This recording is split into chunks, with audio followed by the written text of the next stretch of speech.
ঐ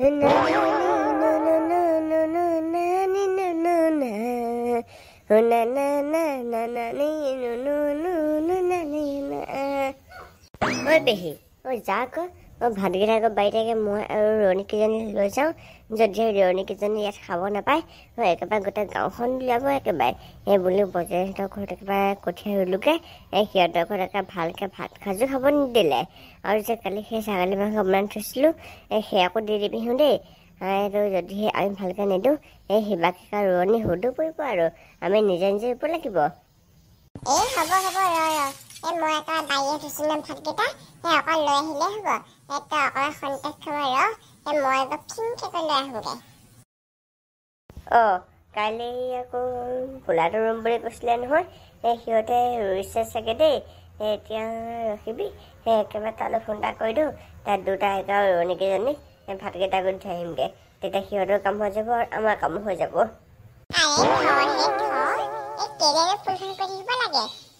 তই দেখোন এতিয়া সিহঁতৰ ঘৰ পিনেকে যাবি, একেবাৰে সিহঁতৰ ঘৰ পিনে গৈ তাক মাতি ল'ব নোৱাৰনে? তোৰ কি গাত সেইকণো শক্তি নাই নেকি? যা ফোন চোন কৰি থাকিব নালাগে। মোৰ মৰমৰ পেহীজনী আজিকালি দেখোন বৰ ইণ্টেলিজেণ্ট হৈ গৈছে। ইউটিউব চলাই কিন্তু মাথাটো বহুত একেবাৰে এক্সপাৰ্ট হৈ গ'ল নেকি? দে তই কিন্তু বহুত ভাল কথা ক'ব পৰা হ'লি। বুজেন কথা এটা শুনচোন, মোক মোবাইলৰ ৰিচাৰ্জটো ভৰাই দিবিচোন, মানে কাইলৈ শেষ হ'ব।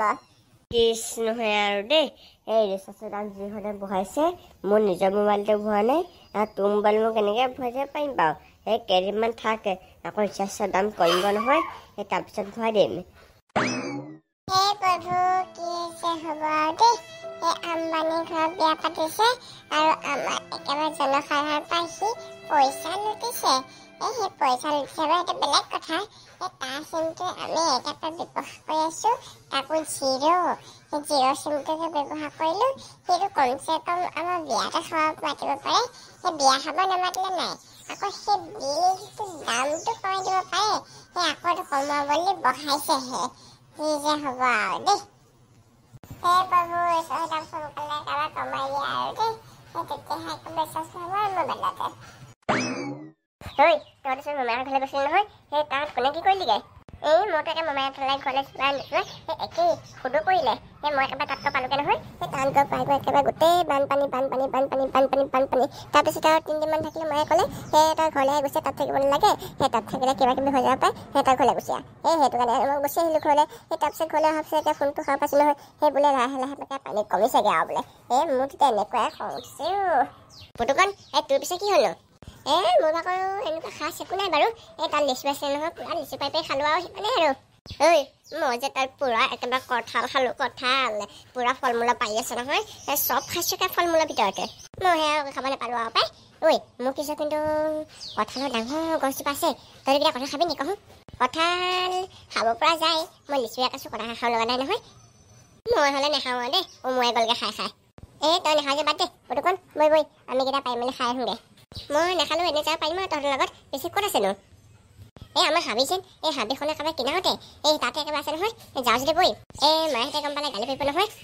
বুদ্ধটো এইটো তই মাহঁতে গম নোপোৱাকৈহে যাম, আকৌ কথা কেইটামান পাৰিম আৰু তহঁতৰ লগে গুচি আহিম।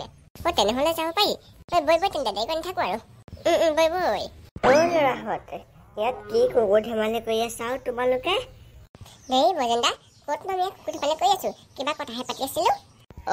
হয় নেকি? কথা পাতিব নালাগে, ব'লা যাওঁ, আমি অকণমান ফুৰি আহোঁগৈ। মানে আমাৰ পথাৰখনতে এই ৰোৱনীকেইজনীয়ে ৰোৱনী ৰৈ আছে নহয়, কঠীয়া ৰুই আছে। ব'লা যাওঁ তালৈ। বজেন দা, আমি যাব নোৱাৰিম দেই, আমি মানে ক'ব যাব ওলাইছোঁ। ক'ত যাব ওলাইছে নো তোমালোকে? মানে আমি একেবাৰে